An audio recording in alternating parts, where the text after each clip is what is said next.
Dr. Ruth, how can I cope with euphoric recall of my last relationship? That's a question that was asked to me in a recent live, and here is my answer. This relationship was really, really amazing. This person was so special to me, and a kind of euphoric thinking back to the things that maybe you missed that were very special in the relationship. So maybe very happy memories, maybe aspects from the start of the relationship when things were really good, maybe in a love bombing stage or the kind of honeymoon stage.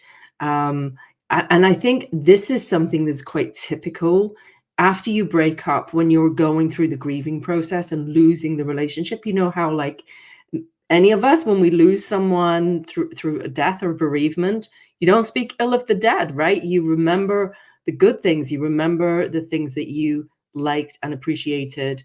And when you're lonely, when you're feeling the loss of the relationship, it's quite easily to tip into idealizing the past relationship. So in order to combat that, you know, you need a bit of a reality check. So what I suggest to people is they sit down and they just write down a list of all the things that you didn't like about the relationships, the reason that you have ended the relationship, or if you're thinking about ending a relationship because deep down inside you know it's really not a good relationship to be in, but you have that kind of euphoric fantasy, or recalling the past when things were maybe much better, when it was at the start of the relationship and everything was rosy and maybe everything was a bit idealized for you and for the other person. um, I would really think about the reality of the relationship and write down the things you didn't like. With some people, I'll call it the shit list. You're going to make a list of all the things that made this relationship really crappy for you, whatever they may be. Write them down, put them somewhere accessible. And when you find yourself in that kind of longing and euphoric recall, put the reality in front of your face.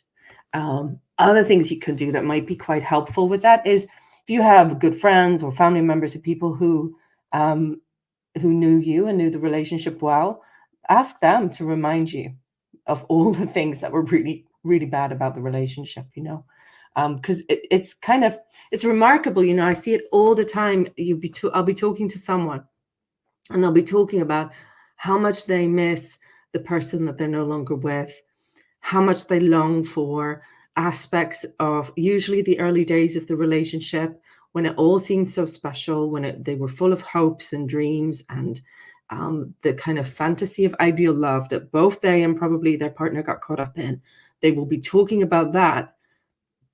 And I'll be thinking, this person cheated on you double figures times, or this person said some things to you that are so cruel and hostile and degrading of you, or this person treated you like you were unimportant, or that you were just worthless. And it's quite amazing how much our attention can turn to either one of those things. So I would say make yourself a shit list and review it, um, without allowing that to get you into a kind of resentful, angry stage, but just to put the reality of the relationship to stop that euphoric recall. And I'd also suggest, think about the things that you hope for in your future, because when you're in that kind of euphoric recall, often you're thinking, my future is never going to be as good as this. The best days are over. The best love of my life is gone. The most special relationship is gone. Think about the things that you want for your future in many aspects of your life, for your career, for the friendships that you have, for your family, both your close family, your extended family, the hobbies, the interests you have, the things that you want to pursue, and, begin to refocus your attention and your energy on that.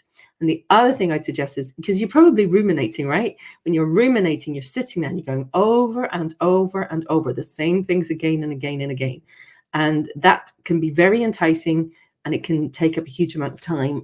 You might want to keep some boundaries around that. What I often suggest to people is you set yourself a time limited period in which you are going to ruminate or think about your ex. And that is the only time. And the rest of the time, when you find yourself having those thoughts, you say to yourself, I'm saving that for my rumination time. And right now, I'm going to focus my attention on something that's important, and that's something that's important can be making yourself a very nice dinner, or taking a really lovely walk, or going for a swim, or catching up with a friend, or whatever it is for you, but refocus your attention elsewhere.